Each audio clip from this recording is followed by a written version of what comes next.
ప్రధానంగా పంటల్లో మనకి రెండు రకాలైనటువంటి సమస్యలు మనం చూస్తుంటాం. రెండు రకాలైనటువంటి సమస్యల్ని మనం చూస్తుంటాం అన్నమాట. అందులో మొట్టమొదటి ఏంటంటే కీటకాల వల్ల వచ్చేటువంటి సమస్యలు, అలాగే రెండవ ఏంటంటే ఈ సూక్ష్మజీవుల వల్ల వచ్చేటువంటి సమస్యలు. రెండు రకాలైనటువంటివి చూస్తూ ఉంటాం.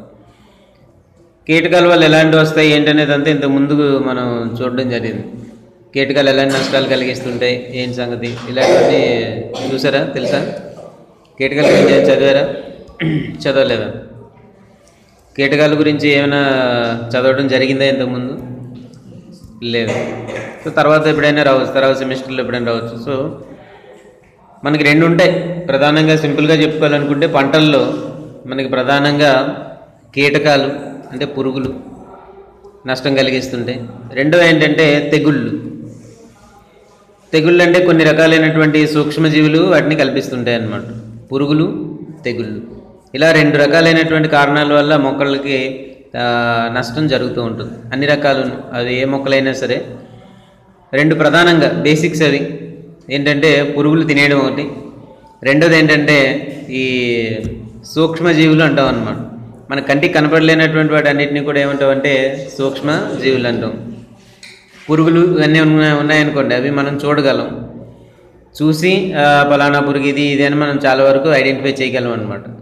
మన కంటికి కనపడకుండా కొన్ని జీవులు ఉంటాయి, వాటిని ఏమంటామంటే సూక్ష్మజీవులు అని అంటాం. చాలా చిన్నవి ఉంటాయి అన్నమాట, బాగా చిన్నవి ఉంటాయి, కంటికి అసలు మనం చూస్తే కనపడకుండా చాలా చిన్నగా ఉంటాయి అన్నమాట. అది మైక్రోస్కోప్లో పెట్టి చూస్తేనే అవి మనకి కనిపిస్తూ ఉంటాయి. కొన్ని అయితే మామూలు మైక్రోస్కోప్లో కూడా చూడడానికి పనికిరావు. సో ఇలాగా ఉంటాయన్నమాట. అప్పుడు వాటికి వేరే మైక్రోస్కోప్లు వాడుతూ ఉండాలి, ఎలక్ట్రాన్ మైక్రోస్కోప్ ఇలాంటివన్నీ వాడుతూ ఉండాలి. సో దీనిలో మనం ప్రధానంగా తెలుసుకునేది ఏంటంటే ఈ పంటలన్నిటికీ కూడా కీటకాల వల్ల అలాగే తెగుళ్ళ వల్ల నష్టాలు జరుగుతూ ఉంటాయి అనేది మనం ప్రధానంగా తెలుసుకోవాలన్నమాట. కీటకాల వల్ల నష్టం జరుగుతుంది, అలాగే సూక్ష్మజీవులు కలిగించే తెగుళ్ళ వల్ల కూడా నష్టాలు జరుగుతూ ఉంటాయి. సూక్ష్మజీవులు అంటే కొన్ని ఉన్నాయన్నమాట మనకి. వాటిలో ప్రధానంగా మనం చెప్పుకోవాల్సిన ఏంటంటే శిలీంధ్రాలు, అలాగే బ్యాక్టీరియా, మూడోది చెప్పుకోవాలంటే వైరస్. ఈ పేర్లు విన్నారు ఎప్పుడైనా? శిలీంధ్రాలు, బ్యాక్టీరియా, వైరస్, ఇలా అన్నమాట. సో ఇవి వీటిని మనం ఏమంటాం అంటే సూక్ష్మజీవులని ప్రధానంగా ఇప్పుడు పిలుస్తున్నాం అనమాట. వాటికంటే చిన్న చిన్న ఉన్నాయి అలా. సో ఈ శిలీంధ్రాలు ఏంటి, బ్యాక్టీరియా ఏంటి, వైరస్ ఏంటి అనేది మనం ముందుగా తెలుసుకోవాలి. శిలీంధ్రాలు అనేవి మనకు జనరల్గా ఎక్కడ తెలుస్తాయి అంటే ఏదైనా ఆహార పదార్థాలు మనం ఇంట్లో వదిలినప్పుడు 1-2 రోజులు అయిపోయిన తర్వాత ఏం జరుగుద్ది? బూజు పడతాయి, కుళ్ళిపోతూ ఉంటాయి తర్వాత. సో ఈ బూజు పట్టడానికి, కుళ్ళు రావడానికి కారణం ఏంటంటే శిలీంధ్రాలు అన్నమాట. అవి ఒక రకమైనటువంటి సూక్ష్మంగా కనిపించేటటువంటి నిర్మాణాలు. సో ఈ శిలీంధ్రాలు అనేవి ఏంటంటే బూజు, ప్రధానంగా మనకి ఏంటంటే బూజు పట్టేస్తుండే. మెయిన్ చెప్పుకునేది అంటే బ్రెడ్స్ ఇలాంటివి ఏమైనా ఉన్నాయనుకోండి, ఆహార పదార్థాలు ఏమైనా ఉంటే వాటిపైన బూజు పడుతూ ఉంటుంది. సో ఈ బూజు తీసుకుని వెళ్ళి మైక్రోస్కోప్ కింద మనం దాన్ని పెట్టి చూస్తే ఏం జరుగుతుందంటే దాంట్లో మనకు కొన్ని ప్రత్యేకమైన నిర్మాణాలు, స్ట్రక్చర్స్ అన్నీ కనపడతాయి అన్నమాట. సో దాంట్లో కూడా ఇంకా డీప్గా మనం అధ్యయనం చేస్తే ఏంటంటే దాంట్లో ఒక ప్రత్యేకమైనటువంటి ఒక వ్యవస్థ అంతా కనపడుతుంటుంది. దాంట్లో కూడా మల్టిప్లై అవుతుంటాయి, అలా అలా జరగడం ఇదంతా జరుగుతుంది అన్నమాట. సో ఇదంతా కూడా మనం దాంట్లో గమనించాం. అంటే ఏంటి, అది కూడా ఒక రకమైనటువంటి జీవులే. వీటిని మనం ఏమంటాం అంటే శిలీంధ్రాలు అంటున్నాం. బూజు అని మనం గుర్తుపెట్టుకోవాలన్నమాట. బూజు అంటే మామూలు గోడలకు పట్టే బూజు కాదు, ఆహార పదార్థాలపైన మనకి బూజులాగా వస్తుంది. దాన్నే మనం ఏమంటామంటే ఈ శిలీంధ్రాలు అని అంటాం, ఫంగస్ అంటాం అన్నమాట. ఇంగ్లీష్లో దాన్ని ఏమంటారు? ఫంగస్ అంటారు. శిలీంధ్రాలు లేదా ఫంగస్ అంటారు. ఎక్కువ శిలీంధ్రాలు అయితే ఫంగై అంటారు, లేదంటే ఫంజై అంటారు అనమాట. అలాగే శిలీంధ్రము అంటే ఫంగస్ అంటాం. అంటే బహువచనంలో చెప్పేటప్పుడు ఒకలాగా మనం చెప్తాము, మామూలుగా చెప్పేటప్పుడు మరొకలాగా చెప్తాం అనమాట. ఫంగస్ లేదా ఫంగై. ఫంగస్ అంటే ఏకవచనం, ఫంగై లేదా ఫంజై అని కొంతమంది అంటారు, అలా అంటే బహువచనం అన్నమాట. సో మొట్టమొదటి సూక్ష్మజీవి గురించి మనం మాట్లాడుకుంటే మొట్టమొదటిది ఏంటనమాట? శిలీంధ్రాలు. నెంబర్ 1 ఏంటి? శిలీంధ్రాలు. నెంబర్ 1 శిలీంధ్రాలు. సో అది మనకు అలాగా అంటే మైక్రోస్కోప్లో మన కంటికి కొంతవరకు కనిపిస్తుంటుంది. ఏంటి బూజు రూపంలో మన కంటికి కనిపిస్తుంటుంది. తినే పదార్థాలన్నీ కుళ్ళిపోవడం ఇలాంటివి జరుగుతుంటాయి. సో ఆ కుళ్ళు లేకపోతే దానిపైన పెట్టేటువంటి బూజు ఇవేవైతే ఉన్నాయో ఇవన్నీ కూడా ఏంటనమాట శిలీంధ్రము. అలాగ ఐడెంటిఫై చేసుకోండి. అంటే మనకి ఇందులో చదివేవన్నీ వాటి గురించే చదువుతాం. ఇప్పుడు మీరు చదివే దీంట్లో ఇవన్నీ కూడా కేవలం వీటన్నిటి గురించే చదువుతాం అనమాట. ఈ బూజు తెగుళ్ళని లేదా బూజు పట్టడం అని ఇలాంటివన్నీ దీంట్లో ఉంటాయన్నమాట. సో అందువల్ల ఏంటంటే ముందు దానికి క్లారిటీ ఉండాలి. మనకి ఏ క్లారిటీ ఉండాలి? దేని క్లారిటీ ఉండాలి? అసలు శిలీంధ్రాలు అంటే ఏంటో మనకు కొంతవరకు తెలిసి ఉండాలన్నమాట. దాని స్ట్రక్చర్ అవన్నీ మనకు అవసరం లేదు. ప్రస్తుతానికి ఏంటంటే శిలీంధ్రం అనేది ఒకటి ఉంటుంది. అది కంటికి కనిపించకుండా ఉంటే బూజు రూపంలో మనకి కనిపిస్తూ ఉంటాయి. దాన్ని మైక్రోస్కోప్లో పెడితే దాంట్లో కూడా కొన్ని నిర్మాణాలు, తంతువులు ఇలాంటివన్నీ కూడా కనిపిస్తాయి. అది కూడా మల్టిప్లై అవుతుంది అనేది మనం గమనించాలన్నమాట. సో మొట్టమొదటి సూక్ష్మజీవి ఏంటి? మొట్టమొదట చెప్పుకున్న సూక్ష్మజీవి ఏంటి? గట్టిగా చెప్పండి. శిలీంధ్రం. మొట్టమొదటి సూక్ష్మజీవి ఏం చెప్పుకున్నాము? శిలీంధ్రాలు. ఈ శిలీంధ్రాలు అనేవి ఏంటంటే మొక్కలకి ఆశించి లేదంటే మొక్కలు లేకపోతే చెట్లు ఉంటాయి కదా, మన హార్టికల్చర్కి సంబంధించి అయితే చెట్లు ఉంటాయి. చెట్లు మొక్కలు వీటన్నిటికీ కూడా ఆశించి తీవ్రమైనటువంటి నష్టాన్ని కలిగిస్తూ ఉంటాయి అన్నమాట. ఇలాగా ఈ రకంగా ఉండే వాటి అన్నిటిని కూడా ఏమంటామంటే శిలీంధ్రాలు అని అంటాం. ఇకపోతే రెండో కేటగిరీ మనం చూసేటట్టయితే రెండో కేటగిరీలో బ్యాక్టీరియా. విన్నారా ఇది ఎప్పుడైనా? బ్యాక్టీరియా అని విని ఉంటారు. సో 10వ తరగతిలో ఇవన్నీ ఉంటాయి.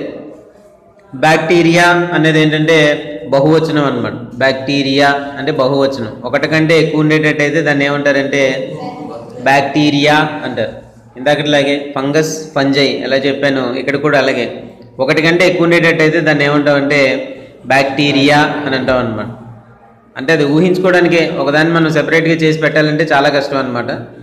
ఊహించుకోవడానికి అలా మనం మాట్లాడుకుంటాం. ఏంటి, ఒకటి కంటే ఎక్కువ కణాలు ఉండేటట్టయితే దాన్ని బ్యాక్టీరియా అని అంటారు. సింగిల్గా ఉండేదాన్ని ఏమంటామంటే బ్యాక్టీరియం అంటాం అనమాట. బ్యాక్టీరియం అయితే ఒకటి, బ్యాక్టీరియా అయితే అనేకం, ఒకటి కంటే ఎక్కువ. అంటే అది ఊహించుకోవడం, సింగిల్గా సెపరేట్ చేయడం అనేది మనకి అంత సులువైన పని కాదు. కాబట్టి బ్యాక్టీరియా అనేస్తాం అన్నమాట.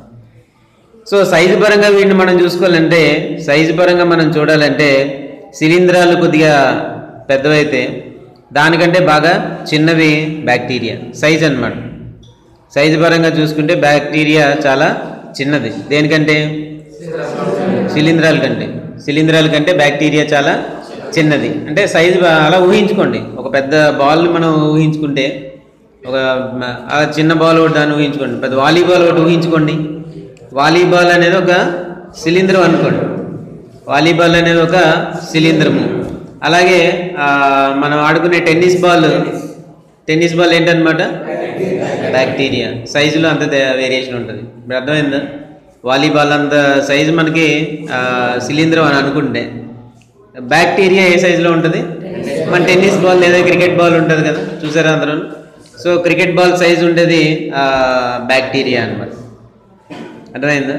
సో రెండింటికి వేరియేషన్, అంత వేరియేషన్ ఉంటుంది సైజు పరంగా మనం చూసుకునేటట్టయితే. సో ఈ రెండు కూడా మన కంటికి కనిపించే విధంగా ఉండవు. కాబట్టే వీటిని ఏమన్నారంటే సూక్ష్మజీవులు అని అన్నారన్నమాట. ఏమన్నారు వీటిని? సూక్ష్మజీవులు. కంటికి ఎట్టి పరిస్థితులను కూడా అవి కనిపించు, మన కంటికి కనిపించలేనటువంటివి కాబట్టి సూక్ష్మ జీవులు అని అంటారు. ఇది రెండో కేటగిరీ. మూడో కేటగిరీ ఏంటంటే వైరస్. మూడో కేటగిరీ ఏంటి? వైరస్ అన్నమాట. ఈ వైరస్ అనేది శిలీంధ్రాల కంటే, బ్యాక్టీరియా కంటే చాలా చిన్నది. మనం కంపారిజన్ చేసుకున్నాం కదా, శిలీంధ్రాలు అనేవి వాలీబాల్ అనుకోండి, బ్యాక్టీరియా ఏం చెప్పుకున్నాము? టెన్నిస్ బాల్ లేదా క్రికెట్ బాల్ ఆ సైజు ఉన్నాయనుకోండి. ఇప్పుడు వైరస్ అనేది ఎంత చిన్నగా ఉంటుందంటే ఈ రెండింటితో కంపారిజన్ చేసుకుంటే మనకి చిన్న, ఇంకా అది కాదు, మీకు సైకిల్స్లో బాల్స్ ఉంటే తెలుసా? సైకిల్ బాల్స్ ఉంటే తెలుసా? అంత ఉంటుంది అన్నమాట. అంత వేరియేషన్ ఉంటుంది వీటన్నిటికీ కూడా. అన్నిటికంటే చాలా చిన్న సైజులో ఉండేది ఏంటంటే వైరస్ అన్నమాట. అంటే సైజుల వారీగా అలా మనం గుర్తుపెట్టుకోవచ్చు. పెద్దగా ఉండదేమో వాలీబాల్ ఏమో శిలీంధ్రం అనుకుంటే, మన క్రికెట్ బాల్ ఏమో బ్యాక్టీరియా అనుకుంటే, సైకిల్లో ఎంత ఉంటాయి అనమాట, చిన్న బాల్స్ ఉంటాయి, ఆ బేరింగ్స్ దగ్గర గట్ట పెడుతుంటారు లోపల, సైకిల్ బాల్స్ చూసారా, తెలుసు అందరికీ, సైకిల్ బాల్స్ ఉంటాయి అనమాట, అంత ఉంటుంది వైరస్. అది కంపారిజన్ కోసం మనం అలాగా చెప్పుకుంటాం అనమాట. అంత సైజుల్లో వేరియేషన్ అనేవి ఉంటాయి. శిలీంధ్రానికి, బ్యాక్టీరియాకి, వైరస్కి వేరియేషన్ అనేది అంత ఉంటుంది అనమాట. ఏదైనా సరే ఏంటంటే మన కంటికి ఇవి కనిపించవు, కాబట్టి మనకి ఏంటంటే వాటిని అన్నింటిని ఏమంటున్నాం అంటే సూక్ష్మ జీవులు అని అంటున్నాం అనమాట. మన కంటికి అవి కనిపించవు అనమాట, కాబట్టి వాటిని ఏమంటున్నాము, సూక్ష్మజీవులు అని వాటిని పిలుస్తున్నాం. ఈ సూక్ష్మజీవులు అనేవి ఏంటంటే అవి జీవిస్తూ ఉంటాయి, ప్రత్యేకంగా అవి ఏదో దానికి హాని చేయాలనేటువంటి ఉద్దేశంతో ఉండవు, అవి అలాగా జీవిస్తూ ఉంటాయి అన్నమాట. అన్ని చోట్ల జీవిస్తుంటాయి, దానికి ఒక ప్లేస్ అంటూ ఏముండదు, ఇక్కడే ఉండాలని ఏముండదు అనమాట. మొత్తం ప్రపంచం మొత్తంలో అన్ని రకాలైనటువంటి ప్రదేశాల్లో అన్ని చోట్ల కూడా అవి జీవిస్తూ ఉంటాయి, దానికి ఒక ప్లేస్ అంటూ ఏముండదు. అనుకూలమైనటువంటి పరిస్థితి వచ్చినప్పుడు మాత్రం చాలా ఎక్కువగా విజృంభిస్తూ ఉంటాయి అన్నమాట. సో అన్ని చోట్ల ఉంటాయి. మన చేతులు ఉన్నాయనుకోండి, ఈ చేతుల్లో కొన్ని లక్షల్లో కూడా కాదు, కొన్ని కోట్లలో ఈ సూక్ష్మజీవులు అన్నీ ఉంటాయి. ఇప్పుడు అలా ఎవరి చేతులు వాళ్ళు ఒకసారి చూసుకోండి, ఎవరి చేతులు వాళ్ళు చూసుకోండి ఒకసారి. చూసుకున్నారా? గోల్డ్ ఉన్నాయా? గోల్డ్ ఎవరికైతే ఉంటాయో వాళ్ళకి డబల్ వేసుకోండి. ఇప్పుడు గోల్డ్ లేని వాళ్ళు ఏం చేయాలి, ఒక కోటి సూక్ష్మజీవులు ఉన్నాయి గోల్డ్ లేని వాళ్ళకి. ఓకే, చూసుకోండి ఒకసారి, చేతులు చూసుకోండి, ఇలా గోల్డ్ కూడా చూసుకోండి. గోల్డ్ పెంచుతూ ఉంటారు కదా, గోల్డ్ పెంచుతూ ఉండేవాడికి 2 కోట్లు 3 కోట్లు వేసుకోండి, అంటే ఆ రేంజ్లో ఉంటాయి అన్నమాట. చక్కగా వాటికి షెల్టర్ ఇచ్చినట్టుగా ఉంటాయి, గోల్డ్ సందులన్నీ కూడా వాటికి మంచి షెల్టర్ లాగా ఉంటాయి అన్నమాట. అవి మంచి ఆనందంగా పెంచుకుంటూ ఉంటారు. సో అది పరిస్థితి. సో మన చేతుల నిండా ఉంటాయి, అలాగే మన శరీరం అంతా ఉంటాయి, ఎక్కడైనా సరే ఉంటాయి అన్నమాట అవి. సో అలాగే మన శరీరం లోపల కూడా ఉంటాయి, శరీరం లోపల వ్యవస్థల్లో కూడా అవన్నీ కూడా ఉంటుంటాయి, అలాగే ఎక్కడైనా సరే ఉంటుంటాయి అన్నమాట. బయటంతా ఉంటాయి, ఎక్కడైనా సరే అవి పెరగడానికి అనుకూలమైన చోట ఎక్కడైనా ఉంటాయి. వాటికి ఉండాల్సిన ఏంటంటే వాటికి కావాల్సినటువంటి ఆహారం దొరికితే చాలా, అంతే. అందువల్ల అవి ఎక్కడైనా సరే ఉంటూ ఉంటాయి అన్నమాట. అందువల్ల ఏంటంటే ఈ సూక్ష్మజీవులు అంటే మనకు ఒక ఐడియా వస్తుంది. సూక్ష్మజీవులు అనేవి శిలీంధ్రాలు, బ్యాక్టీరియా, వైరస్ అనేవి. శిలీంధ్రాలు, బ్యాక్టీరియా, వైరస్ అనే వాటిని మనం ఏమంటున్నామంటే సూక్ష్మజీవులు అని. ఇవి మొక్కలకి ఆశించినప్పుడు ఏం జరుగుతుందంటే మొక్కల్లో కొన్ని రకాలైనటువంటి మార్పులు వస్తుంటాయి. మొక్కలకు ఆశించినప్పుడు ఏమవుతుంది, మొక్కల్లో కొన్ని రకాలైనటువంటి మార్పులు వస్తుంటాయి. మామూలుగా ఉండేదాన్ని మామూలుగా ఆరోగ్యంగా పెరుగుతుంది అనుకోండి, మొక్క ఆరోగ్యంగా ఉంది అని అంటాం అనమాట. అలా కాకుండా దాంట్లో ఏదో తేడా వచ్చింది, మొక్క ఆకుల మీద ఏదో ఒక మచ్చ వచ్చింది, లేదా ఆకులన్నీ ఎండిపోతున్నాయి, లేదా మొక్క వేర్లన్నీ ఎండిపోతున్నాయి, లేకపోతే ఇలాగ ఏదో ఒకటి జరుగుతుంది అనుకోండి, అది అసాధారణమైన మార్పు అనమాట, చేంజ్. బాగున్నప్పుడు అంటే బాగున్నాడు అంటారనమాట. ఏదో ఒక ప్రాబ్లమో జబ్బో ఏదో వచ్చిందంటే వాడికి ఎలాగో ఏదో తెగులు వచ్చింది లేదా జబ్బు వచ్చిందని మనం మాట్లాడుతూ ఉంటాం. సో ఇది జరుగుతుంటుందని. అలాగే మొక్కలకు కూడా ఆరోగ్యంగా పెరిగే మొక్కలు ఉంటాయి, కొన్ని మొక్కల పైన ఏంటంటే కొన్ని రకాలైనటువంటి ఆకులు మచ్చలు రావడం, ఆ తర్వాత మొక్క అంతా ఎండిపోవడం, నిలువున ఎండిపోవడం, ఇలాంటివి జరుగుతుంటాయి. ఈ మార్పులన్నీ కూడా ఎందువల్ల వస్తుంటాయంటే, ఈ మార్పులన్నీ దేనివల్ల వస్తుంటాయంటే ఇప్పుడు ఏవైతే మనం సూక్ష్మజీవులు అని అనుకున్నామో, ఈ శిలీంధ్రాలు, బ్యాక్టీరియా, వైరస్ అని ఏవైతే మనం అనుకుంటున్నామో ఇవి ఆ మొక్కలపైన ఆశించినప్పుడు వాటిలో ఆ విధమైనటువంటి మార్పులు వస్తుంటాయి అన్నమాట. మొక్కల్లో వచ్చేటువంటి ఈ మార్పులను మనం ఏమంటాము, తెగులు అని అంటాం. మొక్కల్లో వచ్చేటువంటి ఈ మార్పుని ఏమంటామంటే తెగులు అని అంటాం. ఆకు తీసుకున్నాం అనుకోండి, ఆకుపైన ఏమీ మచ్చలు లేకుండా ఉన్నాయనుకోండి, బాగుందని అనుకుంటాం అన్నమాట. అలా కాకుండా ఆకుపైన ఎక్కడెక్కడో కొద్దిగా మచ్చలు ఉన్నాయనుకోండి, అప్పుడు దాన్ని ఏమంటాం, తెగులు వచ్చింది అని అంటాం అనమాట. అది తెగులు అంటే. ఈ తెగులు దేనివల్ల వచ్చింది, మనం ఇప్పుడు చెప్పుకునేటువంటి సూక్ష్మజీవులు అన్నిటి వల్ల ఏదో ఒక దానివల్ల రావచ్చు అనమాట. అది వీటిని ఏమంటారంటే తెగుళ్ళు అంటారు. ఏమంటారు వీటిని? ఇప్పుడు ఏవైతే మనం చెప్పుకున్నామో వాటిని తెగుళ్ళు అని పిలుస్తారనమాట, తెగుళ్ళు. సో ఆకులో వచ్చేటువంటి అసాధారణమైనటువంటి మార్పు, సింపుల్గా మనం చెప్పుకోవాలంటే ఆకుపైన మచ్చ కావచ్చు, ఆకంతా ఎండిపోవడం కావచ్చు, కాండం పైన మచ్చ కావచ్చు, కాండం అంతా ఎండిపోవడం కావచ్చు, అలాగే వేర్లు కంప్లీట్గా ఎండిపోతాయి అన్నమాట. అలా ఏదో ఒక రకమైనటువంటి అసాధారణమైనటువంటి మార్పుని మనం ఏమంటామంటే తెగులు అని అంటాం అన్నమాట. ఇవి ఇప్పుడు మనం చెప్పుకున్నటువంటి సూక్ష్మజీవులు అనేటువంటి వాటి అన్నిటి వల్ల కూడా కలుగుతూ ఉంటాయి. అది బ్యాక్టీరియా వల్ల కావచ్చు, వైరస్ వల్ల కావచ్చు, శిలీంధ్రాల వల్ల కావచ్చు అన్నమాట. ఇలా ఏదో ఒక దాని వల్ల ఇవన్నీ కూడా కావచ్చు. ఇది సూక్ష్మజీవులు అనే వాటి వల్ల. ఇవి కాకుండా మనకి ఏంటంటే కీటకాలు అనేవి ఉంటాయి. పురుగులు మనం బయట చూస్తుంటాం కదా, పురుగులు ఎగురుతూ ఉంటాయి, పాకుతుంటాయి, కొన్ని ఏమో ఎగురుతూ ఉంటాయి, ఇలా జరుగుతుంటాయి. సో వీటి వల్ల కొన్ని రకాలైనటువంటి నష్టాలు కలుగుతుంటాయి అన్నమాట. అవి ఎలాంటి మార్పులు తెస్తాయంటే ఆకులు తినేయడం, ఆకు పూర్తిగా ఉండదు, సగం ఆకు అంతా కూడా తినేసినట్టు ఉంటుంది.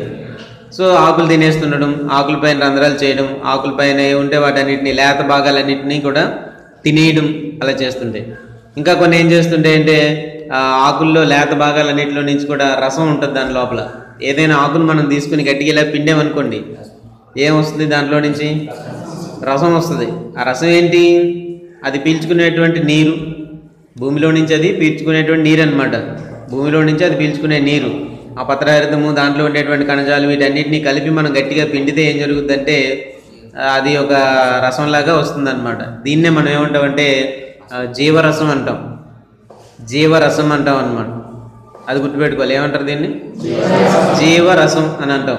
సింపుల్గా గుర్తుపెట్టుకోండి, జీవరసం అంటాం అన్నమాట. మనకి బ్లడ్ ఎలా ఉంటుంది మన శరీరంలో? మన శరీరంలో ఏముంటుంది? బ్లడ్ ఉంటుంది, రక్తం ఉంటుంది. అలాగే మొక్కల శరీరంలో ఏముంటుంది అనమాట? జీవరసం ఉంటుంది. మనకి బ్లడ్ ఎలాగో మొక్కలకి ఆ జీవరసం అనేది అలాగా. జీవరసం అంటే ఏముండదు, అందులో 90% అంతా నీరే ఉంటుంది. మిగిలినటువంటి పోషకాలన్నీ కలిసి ఉంటుంది కాబట్టి దాన్ని ఏమంటారంటే జీవరసం అంటాం. మన బ్లడ్ కూడా అంతే, దీంట్లో కూడా ఎక్కువ శాతం నీరే ఉంటుంది. దాంట్లో ఏంటి ఎర్రగా ఉంటుంది. మన బ్లడ్ ఎలా ఉంటుంది? ఎర్రగా ఉంటుంది. హిమోగ్లోబిన్ ఉండడం వల్ల బ్లడ్ ఏమో ఎర్రగా ఉంటుంది. దోమలు వచ్చి మనల్ని కొడుతూ ఉంటాయి, తెలుసు కదా. దేన్ని పిలుస్తాయి? రక్తాన్ని పీలుస్తుంటాయి. అలాగే మొక్కలకు కూడా కొన్ని దోమలు కొడతాయి, మొక్కలకి కూడా కొన్ని దోమలు కొడతాయి. మన రక్తం ఏమో ఎర్రగా ఉంటుంది, మొక్కల తాలూకు రక్తం ఎలా ఉంటుంది? ఆకుపచ్చగా ఉంటుంది. అలా గుర్తుపెట్టుకోవడమే. మొక్కల రక్తం ఎలా ఉంటుంది అనమాట? ఆకుపచ్చగా ఉంటుంది. అక్కడ ఆకుపచ్చగా ఉండే రక్తాన్ని అవి పీల్చుకుంటాయి. మనుషులకి ఎలాగైతే దోమలు కొడతాయో మొక్కలకు కూడా అలాగే దోమలు కొడతాయి. సింపుల్గా మనం చెప్పుకోవాలంటే మనుషులకు పుట్టినట్టే మొక్కలకు కూడా కొన్ని దోమలు కొడతాయి. మనకైతే రక్తాన్ని పీలుస్తాయి, దాంట్లోనైతే జీవరసాన్ని పీలుస్తాయి. మన బ్లడ్ ఏమో ఎరుపు రంగులో ఉంటుంది, మొక్కల తాలూకు బ్లడ్ ఎలా ఉంటుంది? ఆకుపచ్చ రంగులో. పిండిన తర్వాత పత్రహరితం ఉంటుంది కాబట్టి ఆకుపచ్చ రంగులో ఉంటుందని మనం అనుకోవాలి. ఓకే, ఇప్పుడు కొంత క్లారిటీ వచ్చిందా? సో ఏంటనమాట, దీన్ని బట్టి అదంతా ఎందుకు చెప్పానంటే కీటకాలు కూడా 2 రకాల నష్టాలు కలిగిస్తాయి. ఎలాగంటే ఆకులు తినేస్తాయి, అవి ఒక కేటగిరీ. ఆకులన్నింటినీ తినేస్తాయి అనమాట. లేత పువ్వులు తినేస్తాయి, లేత ఆకులు తినేస్తాయి, లేత కొమ్మలు ఉంటే కొమ్మలు తినేస్తాయి, కొరికి తినేయడమే. అలాగే కొన్ని రకాల కీటకాలు ఏం చేస్తాయంటే వాటిలో జీవరసాన్ని పీల్చేసుకుంటాయి. ఎప్పుడైతే జీవరసాన్ని పీల్చుకునే మొక్క ఏమవుతుందన్నమాట? చనిపోతుంది. మన శరీరంలో బ్లడ్ అంతా తీస్తారనుకోండి, ఏమవుతాం? చనిపోతాం. ఏదైనా యాక్సిడెంట్లు గట్ట జరిగినప్పుడు ఏం జరుగుతుంది? బ్లడ్ అంతా పోద్ది బయటికి, వెంటనే బ్లడ్ ఎక్కించాలి అంటారు. సో బ్లడ్ దొరికితే దొరుకుతుంది, లేదనంటే చనిపోయేటువంటి పరిస్థితి. అంటే అర్థం ఏంటి అక్కడ? బ్లడ్ అనేది మన శరీరంలో లేకపోతే మనం చనిపోతామని అర్థం. అలాగే మొక్కలకు కూడా మొక్కల్లో శరీరంలో ఉండేటువంటి ఆ బ్లడ్ లేదనుకోండి, వెంటనే అవి చనిపోతాయి. మనిషి కాబట్టి 5.5 లీటర్లు ఉంటుంది బ్లడ్. మొక్కలకి ఎన్ని లీటర్లు ఎక్కడ ఉంటాయి? చాలా తక్కువ మొత్తంలో ఉంటుంది అనమాట. వాటిలో ఉండేటువంటి ఆ జీవరసం అనేది చాలా తక్కువ మొత్తంలో ఉంటుంది. కాబట్టి ఏం జరుగుతుందంటే ఆ తక్కువ మొత్తంలో ఉండే వాటిని కీటకాలు పీల్చేసుకుంటాయి. అర్థమైందా? మనకు ఉంది దోమలు మనల్ని కుట్టి చంపేస్తాయి. ఏంటి? మన శరీరంలో ఉండే రక్తాన్ని 5.5 లీటర్ల రక్తాన్ని దోమలు పీల్చేయగలవా? పీల్చలేవు, ఎందుకంటే క్వాంటిటీ ఎక్కువ మంది. అలాగే మొక్కల రక్తాన్ని మనం చూసుకునేటట్టయితే మొక్కల రక్తం అంటే ఏంటి? వాటి తాలూకు జీవరసం చాలా తక్కువ మొత్తంలో ఉంటుంది కాబట్టి మొక్కలు దాడి చేసి ఈ కీటకాలు దాడి చేసి ఏం చేస్తాయంటే మొక్కల్ని చంపేస్తాయి అన్నమాట. సో ఇవి బేసిక్గా నేను ఇప్పుడు ఇంతవరకు ఏం చెప్పానంటే ఒకసారి సమ్మరీ మనం చెప్పుకునేటట్టయితే మొక్కలకి 2 రకాల నష్టాలు పొంచున్నాయి. సింపుల్గా అంతా ఇది చెప్తున్నాను, సమ్మరీ చెప్తున్నాను. మొక్కలకి 2 రకాలైనటువంటి నష్టాలు జరుగుతాయి అన్నమాట. ఒకటి ఏంటంటే సూక్ష్మజీవుల వల్ల, రెండోది ఏంటంటే కీటకాల వల్ల. మొట్టమొదటి ఏంటంటే సూక్ష్మజీవుల వల్ల, రెండోది కీటకాల వల్ల 2 రకాలైనటువంటి నష్టాలు మనకి మొక్కల్లో జరుగుతూ ఉంటాయి అన్నమాట. సో సూక్ష్మజీవులు అంటే మనం చెప్పుకున్నాం, వాటిలో లిస్ట్ అవుట్ చేసుకున్నాం మనం. సూక్ష్మజీవులు అంటే ఏంటంటే కంటికి కనిపించనివి అని అర్థం. సూక్ష్మంగా ఉండేటటువంటి జీవులు, అవి సాధారణంగా మన కంటికి కనపడవు, కేవలం మైక్రోస్కోప్లో మాత్రమే వాటిని మనం గమనించగలం. మైక్రోస్కోప్ లేకపోతే నేరుగా కంటితోటి మనం చూడలేము. ఎందుకు చూడలేము? వాటి తాలూకు పరిమాణం చాలా చిన్నది, అందువల్ల మనం నేరుగా వాటిని చూడలేము. అవి సూక్ష్మజీవులు. వాటి ఎగ్జాంపుల్స్ ఏంటంటే శిలీంధ్రాలు, బ్యాక్టీరియా, వైరస్లు. ఎగ్జాంపుల్ కూడా మనం చెప్పుకున్నాం, ఎంత సైజుల్లో ఉంటాయి అనేది ఎగ్జాంపుల్ కూడా మనం చెప్పుకున్నాం. ఏంటి? శిలీంధ్రాలు వాలీబాల్ అంత సైజు ఉండేటట్టయితే, బ్యాక్టీరియా క్రికెట్ బాల్ అంత సైజులో ఉండేటట్టయితే, వైరస్ అనేది సైకిల్ బాల్ అంత సైజు కలిగి ఉంటాయి. వైరస్లు అనేవి ఎలా ఉంటాయి? సైకిల్ బాల్ అంత సైజులో ఉంటాయి. సో ఒకదానికి కంపారిజన్ అలా అనమాట. వైరస్లే సైకిల్ బాల్ అంత సైజు ఉండేటట్టయితే, ఇంకా ఇసుక రేణువులు అంత సైజులో ఉండే కొన్ని జీవులు కూడా ఉంటాయి. అర్థమైందా? ఇంకా మైక్రో ఆర్గానిజమ్స్ అనమాట. వాలీబాల్ లాగా శిలీంధ్రాలు, క్రికెట్ బాల్ లాగా బ్యాక్టీరియా, సైకిల్ బాల్ లాగా వైరస్. సైకిల్ బాల్ పక్కన దానికంటే ఇంకా చిన్న ఒక ఇసుక రేణువులు ఊహించుకోండి, అంత సైజులో ఉండేటువంటి మైక్రో ఆర్గానిజమ్స్ కూడా కనుక్కున్నారనమాట. అంటే టెక్నాలజీ డెవలప్ అవుతున్న తర్వాత అంత ఉండే వాటిని కూడా కనుక్కున్నారు. మైకోప్లాస్మా అని ఇంకేవో కొన్ని చిన్న వీటిని కనుక్కున్నారనమాట. సో వాటన్నిటి గురించి మేజర్గా మనం వీటి గురించి మనం చూస్తాం. ఏంటి? బ్యాక్టీరియా, అదే శిలీంధ్రాలు, బ్యాక్టీరియా, వైరస్, వీటి గురించి మనం చూస్తూ ఉంటాం. సో ప్రతి మొక్కకి కూడా రెండు రకాలైనటువంటి విధాలుగా నష్టాలు జరగవచ్చు. ఒకటేమో సూక్ష్మజీవుల వల్ల జరగవచ్చు, రెండోది ఏంటంటే కీటకాల వల్ల జరగవచ్చు అనమాట. కీటకాలు అంటే పురుగులు. కీటకాలు అంటే ఏంటి? పురుగుల వల్ల నష్టాలు జరగవచ్చు అనమాట. ఈ పురుగుల వల్ల నష్టాలు అనేవి ఎలా జరుగుతాయంటే, అవి అన్ని తినేస్తాయి, లేత భాగాలన్నింటినీ కూడా తినేయడం వల్ల నష్టం జరగవచ్చు. రెండో కేటగిరీలు ఎలా జరగవచ్చు అంటే, దాంట్లో ఉండే రసాన్ని అంతటినీ కూడా పీల్చేస్తాయి. ఇలాంటివన్నీ జరిగినప్పుడు ఏమవుతుందంటే మొక్కల్లో ఒక రకమైనటువంటి మార్పులు మనకు కనిపిస్తాయి. ఇలాగ సూక్ష్మజీవుల వల్ల అలాగే ఈ కీటకాల వల్ల నష్టాలు జరిగినప్పుడు మొక్కలో కనిపించే అసాధారణమైనటువంటి మార్పునే మనం జనరల్గా ఏమంటామంటే తెగులని పిలుస్తున్నాం, లేకపోతే ఒక వ్యాధి అని పిలుస్తున్నాం. ప్రధానంగా దేన్ని మనం పిలుస్తామంటే సూక్ష్మజీవుల వల్ల కలిగేటటువంటి, మొక్కలో కలిగేటటువంటి అసాధారణమైనటువంటి మార్పుని మనం ఏమంటామంటే తెగులు అంటాం అన్నమాట. ఇది చాలా ఇంపార్టెంట్. ముందు అవి తెలిస్తేనే మనకి ఇవన్నీ తెలుస్తాయి. తెగులు లేదా వ్యాధి అంటాం. ఇది అంటే తెగులు కానీ లేదా వ్యాధి అనే దానికి ఏదైనా ఒక కారకం అనేది ఉంటుంది.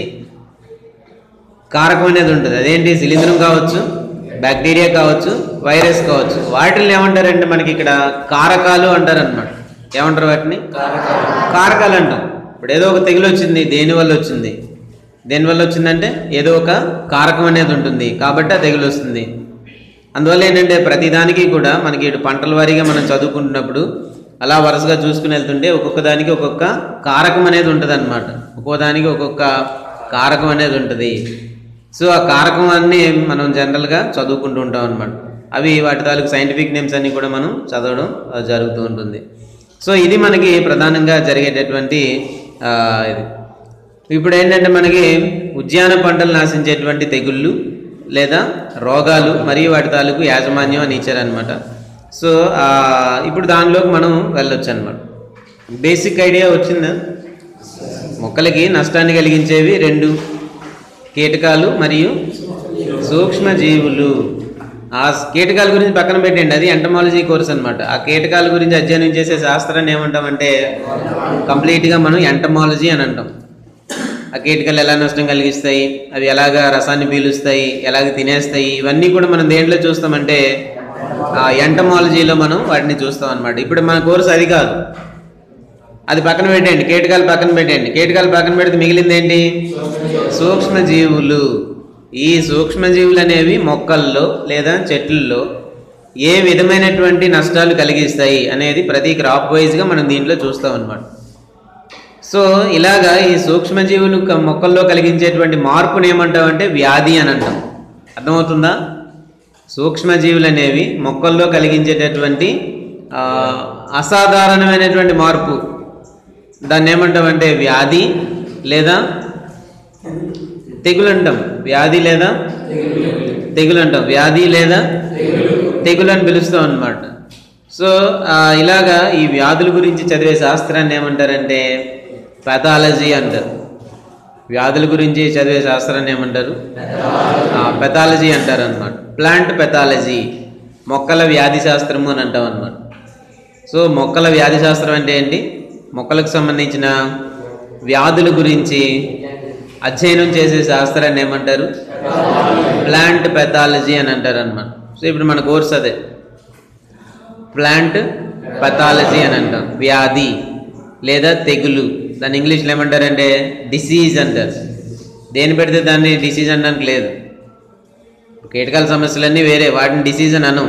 కీటకాలు చేసే డ్యామేజ్లన్నింటినీ కూడా తెగులు అని పిలవం. కీటకాలు చేసే డ్యామేజ్లన్నీ వేరు. అలాగే మన సూక్ష్మజీవులు చేసే డ్యామేజ్లన్నీ కూడా వేరనమాట. సూక్ష్మజీవులు ఏవైతే ఆ డ్యామేజ్లు కలిగిస్తాయో వాటినే మనం ఏమంటామంటే తెగుళ్ళు లేదా వ్యాధులు లేదా ఇంగ్లీష్లో ఏమంటారు? డిసీజెస్ అంటారు.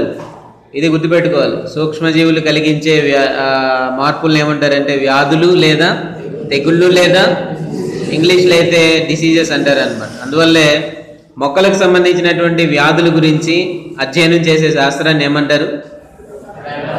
ప్లాంట్ పెథాలజీ అని అంటారు. మొక్కలకు సంబంధించినటువంటి వ్యాధుల గురించి అధ్యయనం చేసే శాస్త్రాన్ని ప్లాంట్ పెథాలజీ అని మనకి పిలుస్తారనమాట. ఇది మనకి ప్రధానంగా దీనికి బేసిక్స్ అనమాట. అది మొట్టమొదటి లెక్చర్ అది ఉండాలి మీకు. ఆ మొట్టమొదటి లెక్చర్ అది ఉండేటట్టయితే మిగిలినవన్నీ మనం ఈజీగా చెప్పుకోవచ్చు. యాక్చువల్గా మొట్టమొదటి లెక్చర్ లేదు కాబట్టి మీరు ఏం చేస్తారంటే అక్కడ రాయండి, చెప్తాను.